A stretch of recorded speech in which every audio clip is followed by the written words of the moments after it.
A Hora do Ungido, com o pastor Paulo Messias. Olá, meus amados irmãos e irmãs, a quem vos saúdo com a graça e com a paz do Senhor Jesus. Eu sou o pastor Paulo Messias, da Igreja Videira de Canaã, Goiânia, Goiás, Brasil, para o mundo, chamado por Deus para pregar o Evangelho da graça, para curar os enfermos e para libertar os cativos. Mas antes de orar com você, eu queria compartilhar uma palavra de Deus que tem como título Vencendo a Síndrome de Laís. Preste atenção, no livro de Juízes, capítulo 18, do verso 1 e 2 diz o seguinte: Naqueles dias não havia rei em Israel, e a tribo dos danitas buscava para si herança em que habitar, porquanto até aquele dia, entre as tribos de Israel, não lhe havia caído por sorte a herança. Enviaram os filhos de Dan 5 homens dentre dos quais a sua tribo, homens valentes de Zorá, de Estaol, a espiar e a explorar a terra. Disseram: Ide, explorai a terra. Chegaram à região montanhosa de Efraim, até a casa de Milca, e ali pernoitaram. No verso 7 diz: Partiram 5 homens e chegaram a Laís, e viram que o povo que havia nela estava seguro, segundo o costume dos sidônios, em paz e confiado. Nenhuma autoridade havia que, por qualquer coisa, o oprimisse. Também estava longe dos sidônios e não tinha tratos com nenhuma outra gente. Então voltaram a seus irmãos a Zorá e a Estaol e lhes perguntaram: Que nos dizem? No verso 27, 28 e 29 diz: Levaram eles a Mica, haviam feito, e o sacerdote que tivera, e chegaram a Laís, a um povo em paz e confiado, e os feriram a fio de espada, queimaram a cidade. Ninguém houve que os livrasse, porquanto estavam longe de Sidom, e não tinham trato com ninguém. A cidade estava no vale junto a Bet-Reob. Reedificaram a cidade, habitaram nela, lhe chamaram de Dan. Segundo o nome Dan, seu pai, que nascera a Israel, porém outrora seu nome da cidade era Laís. Sabe, meu amado irmão, minha amada irmã, a tribo de Dan era uma das 12 tribos de Israel. Ainda não haviam conquistado para si o território, mesmo estando há cerca de 300 anos na terra. Conforme no verso 2, os líderes da tribo enviaram 5 homens de valor para procurar uma terra para que eles pudessem tomar por herança. Os espias foram e viram uma cidade chamada Laís. Então eles apresentaram um relatório aos líderes sobre o povo da terra, a disposição da terra e a energia necessária para tomá-la. O relatório foi que a cidade de Laís seria facilmente conquistável. Aquela cidade era tão mal governada, tão mal guardada, que seria presa fácil para o invasor. Para se ter uma ideia da fragilidade daquela cidade, foram necessários somente 600 homens para conquistá-la. Ao entrar em Canaã, a tribo de Dan continha no seu exército cerca de 64.000 homens, mas apenas 600 foram necessários para conquistar Laís, lá em Juízes capítulo 18, verso 21.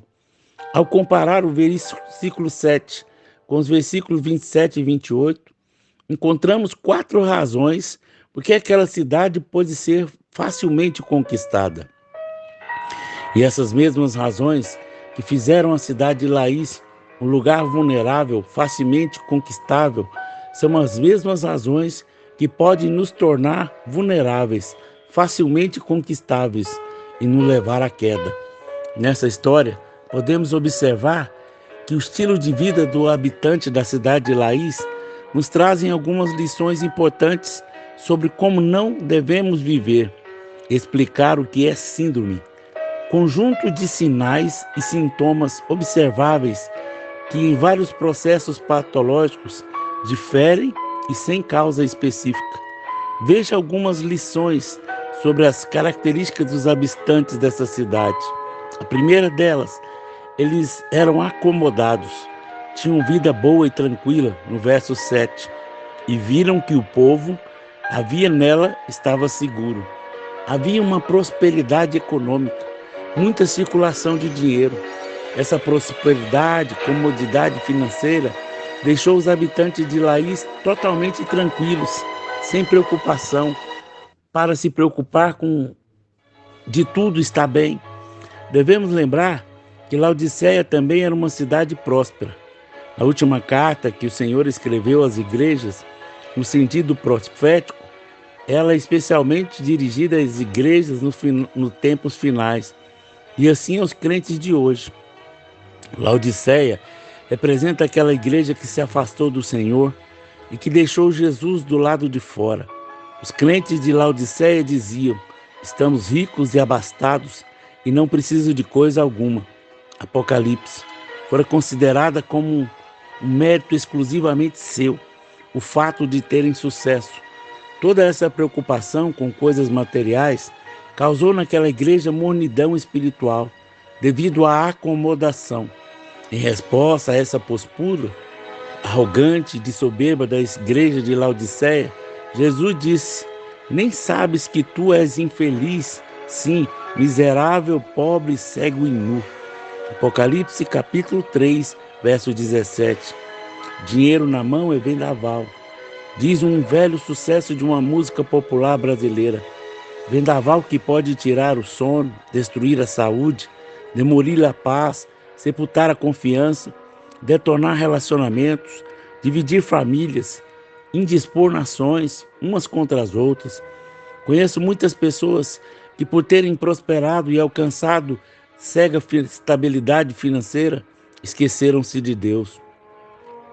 Não sejamos como os de Laís, não sejamos acomodados e tranquilos, descansados em nós mesmos. Eu quero continuar servindo a Deus em gratidão e nunca deixar o meu compromisso com esse Deus maravilhoso. A segunda coisa, eles viviam isolados. No verso 7, também estava longe dos sidônios e não tinha trato com nenhuma outra gente. Eles não tinham relacionamento com outras pessoas.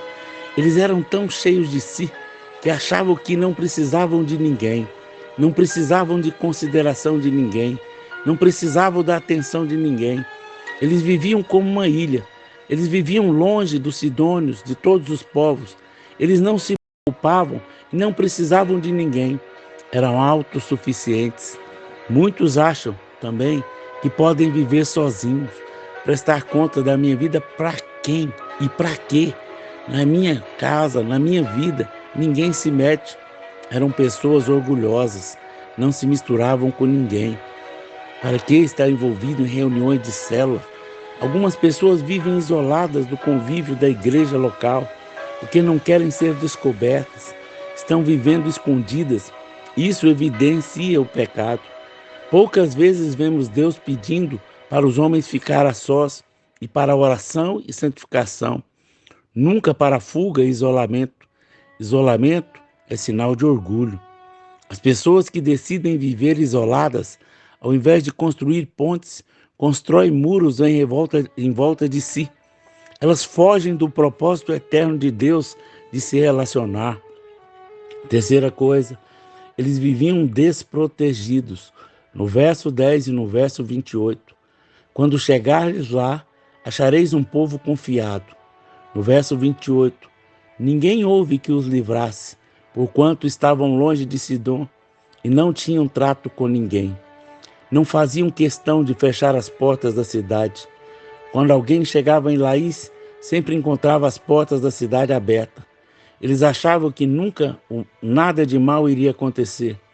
Sabe aquele sentimento tipo, eu jamais pensei que isso poderia acontecer comigo? Quando andarem dizendo paz e segurança, eis que sobrevirá repentina destruição, como vêm as dores de parto que está para dar à luz, e de nenhum modo escaparão.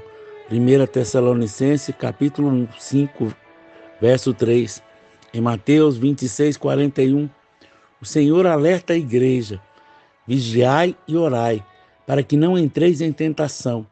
Na verdade, o espírito está pronto, mas a carne é fraca.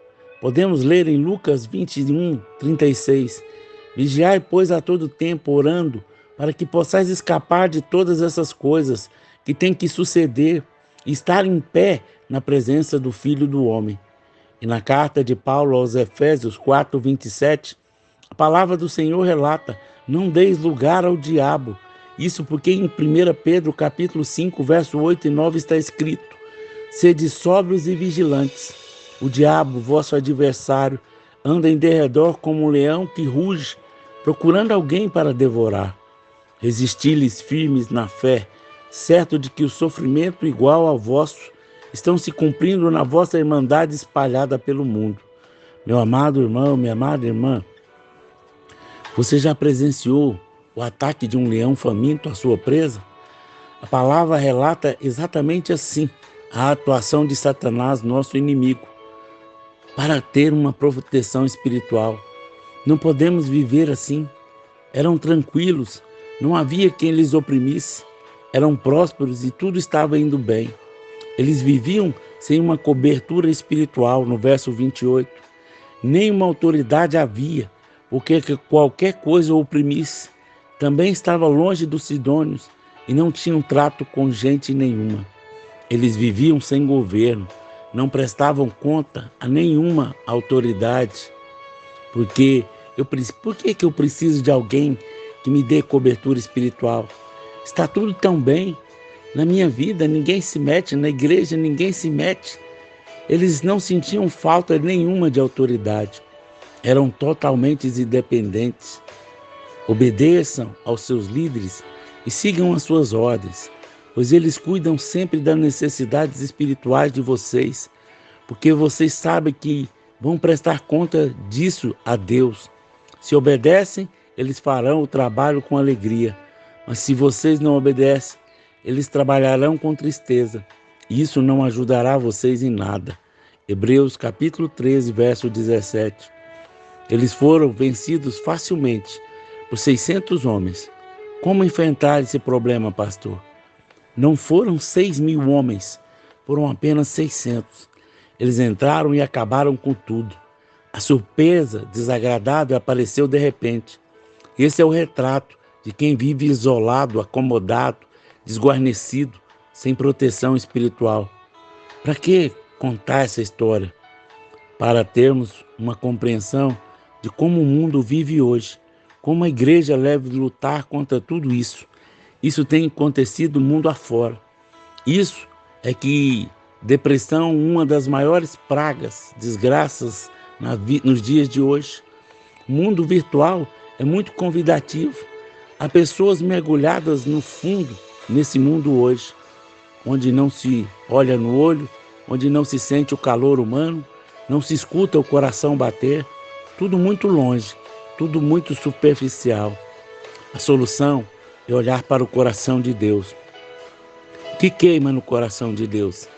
Estabelecer o seu reino através da vida de cada seguidor, através da igreja, através das pessoas, cumprindo o propósito eterno. Onde pisamos, o reino está entrando. O coração do reino é a igreja local. Ela é o corpo de Cristo. Igreja é o remédio para acomodação, para frieza, para mornidão.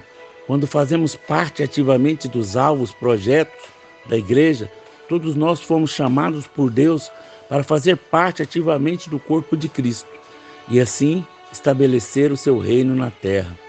O coração da igreja local é a célula. A célula nunca sai de moda. É a melhor ponte de transição para consolidar alguém. É nas células que conseguimos vencer a barreira do isolamento. Na célula, vencemos nossas guerras com facilidade. Qual que é a conclusão? Os males da solidão. A pesquisa aponta que viver isolado faz tão mal a uma pessoa quanto fumar 15 cigarros por dia. Nós não aceitamos esse estilo de vida, pois o fim será sempre o mesmo, derrota. Por isso cremos que caminhamos na direção certa, quando ensinamos que cada crente deve ter um bom acompanhamento espiritual, através do discipulado, da célula e da igreja do Senhor Jesus. Eu quero te perguntar, Como você se identifica com alguma das características dos habitantes de Laís? Você é uma pessoa que se relaciona com facilidade com os outros ou há certa dificuldade para isso? No seu ponto de vista, como igreja de Jesus, deve agir para não ser como os habitantes da cidade de Laís. Quero orar por você, que está isolado, que está afastado, que está frio, que precisa de vida de Deus. Pai, em nome de Jesus, teu Filho amado, eu oro nessa tarde por todos os irmãos que estão me ouvindo através do canal do YouTube. Que essa palavra abra os seus olhos, livra eles do isolamento, livra eles da frieza, da apatia, da indiferença. Que o seu coração seja aquecido no Senhor. Eu oro abençoando a sua casa, abençoando a sua célula, abençoando o seu trabalho, a sua vida financeira, declarando prosperidade de Deus, em nome de Jesus. Amém, amém e amém. Se você foi abençoado com essa mensagem, por favor, comente aí no nosso canal, nos ajude a divulgar para que mais e mais pessoas venham vencer a síndrome de Laís. Se você foi abençoado, deseja ser um financiador do nosso ministério, aí tem o número do Pix, onde você pode fazer qualquer quantia de oferta. Sempre lembrando que tudo que você planta, você colhe. Que Deus vai multiplicar 100 vezes mais na sua vida. A alma generosa prospera. E Deus vai multiplicar na sua vida. Seja um investidor do nosso ministério. E Deus te abençoe ricamente. Em nome de Jesus. Amém?